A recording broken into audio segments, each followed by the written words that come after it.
find out from our expert in-house. Of course, we have Professor Dr. Muhaya Muhammad. Welcome. Good morning to you. Thank you. Let's find out, earlier Yasmin and I had this light chat about who teachers are. You can be a professional teacher, or you may even be a teacher who is not recognized as a teacher professionally. Yes. What do you think about it? Anybody can be a teacher. Spot on. Because actually, there are many stages of our life.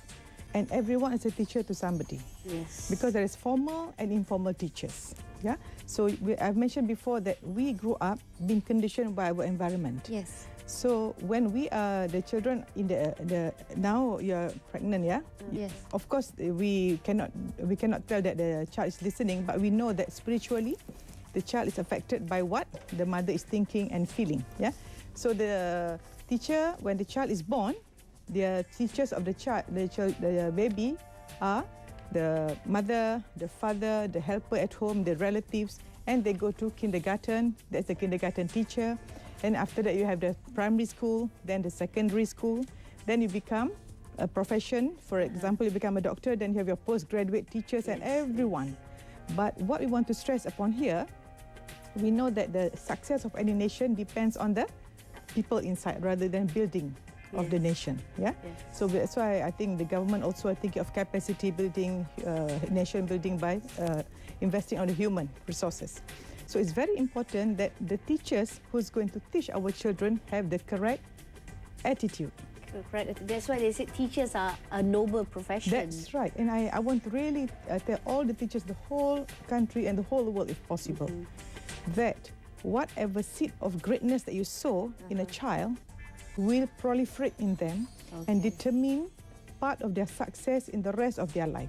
So I want to show how noble the profession of teachers are, because if you have a class of 40, out of that 40, there are going to be 40 individuals with 40 families, and they might head different organizations, and they even lead a nation. Yes. So all of us here have been influenced by the teachers from our parents, family, and of course our school teachers. Yes. So it's very important for teachers to take their job as one of the purpose in life, in which because of them, this people become successful. And I want to mention here that if possible, all of us, every day we live, we think, what can I do to give more value to the world? Yes. Always think of what can I give rather than what can I get. Rather than thinking how much I'm going to get paid, why don't we work first and give the best that we can, and the remuneration will come later. Yes. Let's talk about the characteristics of people who are good or outstanding teachers. What should they be? Okay, number one, they must give exemplary example. Yes. And just in order for us to teach somebody, we must have the traits that we want to teach to people. If we want to teach our children to be good in the 5 pillars, remember, physically they must be good, mentally they must have high intellect, and spiritually they must be connected, and relationship they know how to communicate very well, and financially they're very intelligent. So the teachers that want to teach this must practice this first. We can never teach something that we do not practice ourselves. In other words, we must walk our talk. So we are talking about in school now, the teachers, one, they have 2 responsibilities. One is to give the teaching academic material. But number 2, don't forget, academic alone will not ascertain a success of a person. Of course. It's a soft skill, communication skill, social skill, spiritual connectiveness. These are the ones that teachers have to do. And I find that if I, being a lecturer for so long, when I try to teach someone to be a good doctor, I have to be a good doctor myself. Yes. If I want to teach someone to be a good specialist, I have to be a good specialist myself. So same thing as a teacher, if they want the children to become good citizens, they have to be good citizens themselves. So we are talking about, of course, people might say you're being idealistic, but we must know that there is an idea that we have to go to and try our best. And I want to mention here, number one thing that teacher must do, apart from being good themselves, is the ability to increase the self-esteem of students. How many a time that, sometimes in our school we have class 1 until 5. Yes. 1 is the best, 5 is the last. Yes. I want to tell a study done in Harvard, where students are divided randomly by the locker number. From the locker number, they say the IQ is this and IQ is this. So a group of teachers are given a group of students. They say these are geniuses, these are the no good. And they were given a certain subject to teach over a period of 3 months. After 3 months, they study the result. Those who were said to be geniuses really become genius. Those who were said are no good really become no good, when it is not actually determined from the beginning. It is conditioned by the teachers? Yes, in other words, the impression, the belief of the teacher affect their body language. Yeah, imagine if somebody keeps telling you, you're in the last class. But Yes. in What a sense, can I do? I don't think it's changing in our education system. There's always Streaming, they call it. They call it Yes. streaming, yeah. The streaming is so I called. completely identify with that, and I read many similar such cases where if you do not tell the students that they are not doing well or whatever, they actually do much better. Yes. Yeah. That's why and there's a lot of pressure, like you should be in the first class. Why are you in the third or fourth class? You know, by parents themselves. Yes. So from beginning, the children are being judged.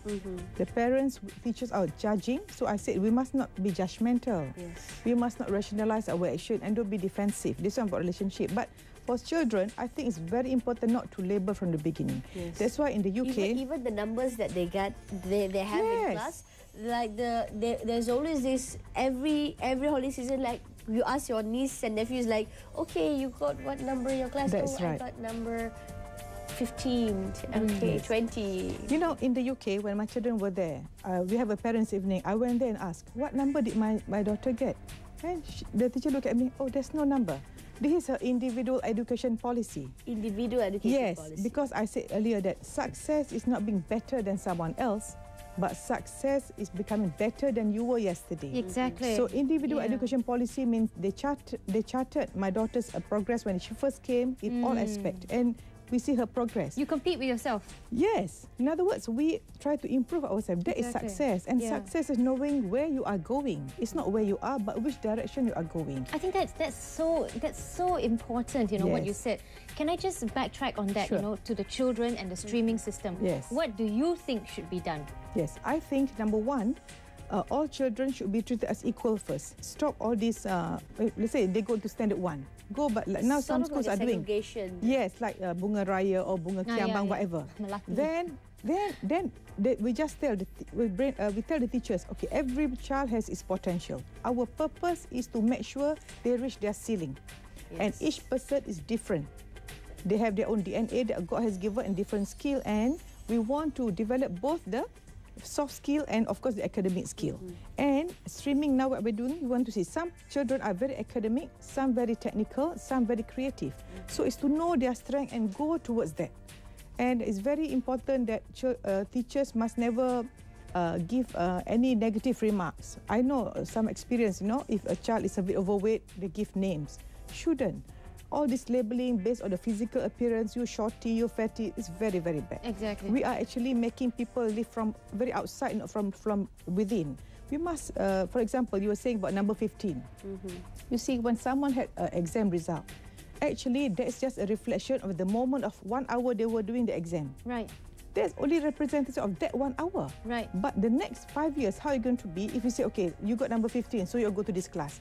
But actually that number 15 is because how they were 3 months ago. Yes. So you are making the progress based on what the performance 3 months, how they were studying. Shouldn't be. Yes. So you just say, okay, this is what you get. Okay, you want to get better, this is the way to do it. Right. So it's very important that all teachers, number one, to take their job as a purpose in their life.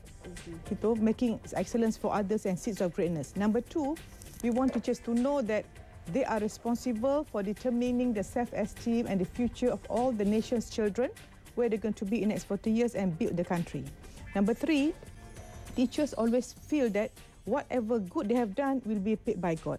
Believe me, I met somebody whose children are all engineers, whose 7 children are all doctors, and their parents are both teachers. And I've yet to find any teacher whose children are not successful.